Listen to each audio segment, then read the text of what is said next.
hari kita lihat. Pemirsa, untuk mengetahui informasi selengkapnya kita langsung bergabung dengan Patricia Mapalie dan juru kamera Fatan Jauhari dari Balai Kota Jakarta. Ya Patricia, bagaimana sejauh ini, apakah sudah ada putusan terkait dengan PSBB transisi yang harusnya pada hari ini berakhir? Ya, Julita, pemberlakuan pembatasan sosial berskala besar benar berakhir pada hari ini 30 Juli 2020. Namun sampai sejauh ini belum ada informasi lebih lanjut bagaimana kelanjutan dari PSBB transisi. Itu informasi dari pemerintah Provinsi DKI Jakarta ini belum kembali dirilis apakah PSBB transisi akan kembali diberlakukan atau diperpanjang ataupun tidak.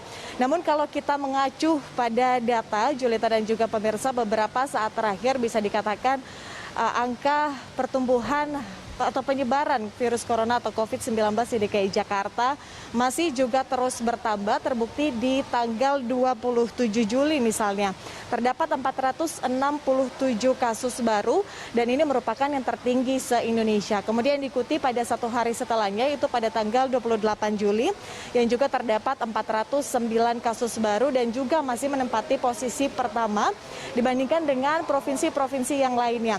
Kemudian yang paling ironis adalah pada kemarin hari yaitu pada 29 Juli 2020 terdapat kasus baru sebanyak 577 kasus dan ini merupakan rekor tertinggi di DKI Jakarta untuk penyebaran ataupun adanya kasus virus corona atau COVID-19 yang baru atau kasus yang baru di DKI Jakarta. Nah, melihat angka penyebaran COVID-19 di DKI Jakarta yang juga masih terus bertambah, hal ini juga ditengarai atau dikatakan oleh pemerintah Provinsi DKI Jakarta itu melalui Gubernur DKI Jakarta Anies Baswedan yang mengatakan bahwa adanya penambahan yang masif di DKI Jakarta untuk kasus baru ini dikarenakan testing yang juga semakin masif dilakukan oleh pemerintah sehingga kedapatan banyak kasus baru yang bertambah begitu untuk DKI Jakarta. Namun kalau kita melihat Julita dan juga pemirsa, PSBB transisi ini sudah diperpanjang 2 pekan.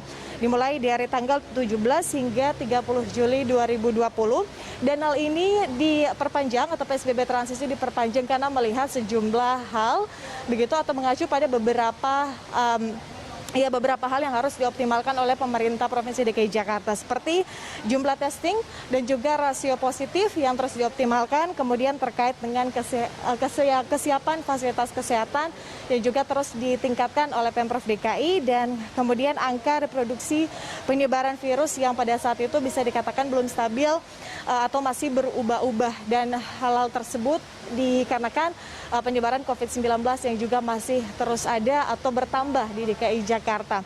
Nah, adanya perpanjangan PSBB transisi ini beberapa saat terakhir kita diramaikan dengan adanya atau munculnya klaster baru yaitu terkait dengan klaster perkantoran.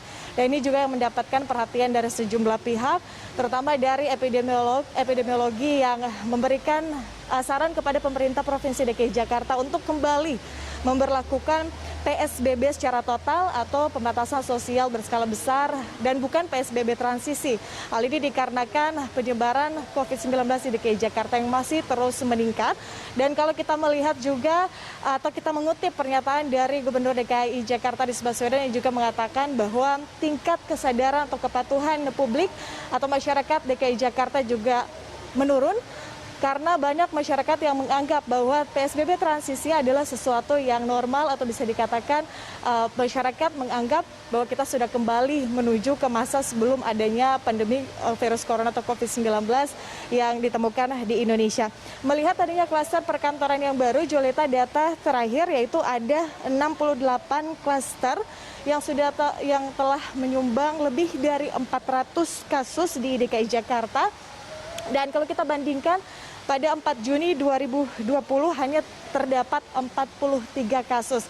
Artinya ini bertambah bisa dikatakan 10 kali lipat dan ini yang menjadi juga perhatian oleh sekelompok atau beberapa pihak begitu yang juga memberikan saran kepada Pemprov DKI untuk melakukan kembali pengetatan atau PSBB total.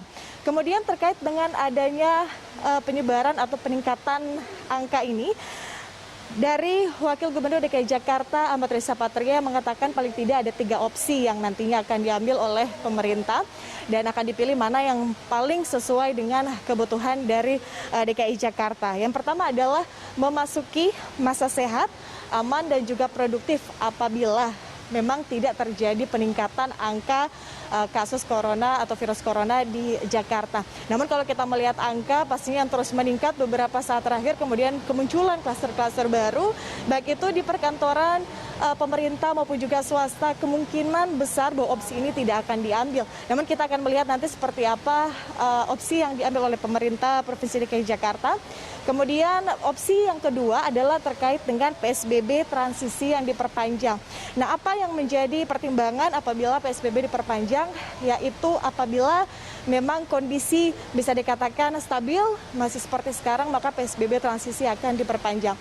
Dan opsi yang ketiga adalah tadi juga mengacu pada masukan dari sekelompok pihak begitu yang meminta untuk Pemprov kembali melakukan PSBB, pengetatan PSBB atau kembali sebelum dilakukan PSBB transisi, yaitu pembatasan sosial berskala besar, sehingga ini memunculkan juga kesadaran masyarakat dan mengingatkan juga kepada masyarakat bahwa kasus virus corona atau COVID-19 masih ada dan pengetatan harus tetap dilakukan. Sementara itu juga protokol-protokol kesehatan masih harus terus dilakukan oleh masyarakat.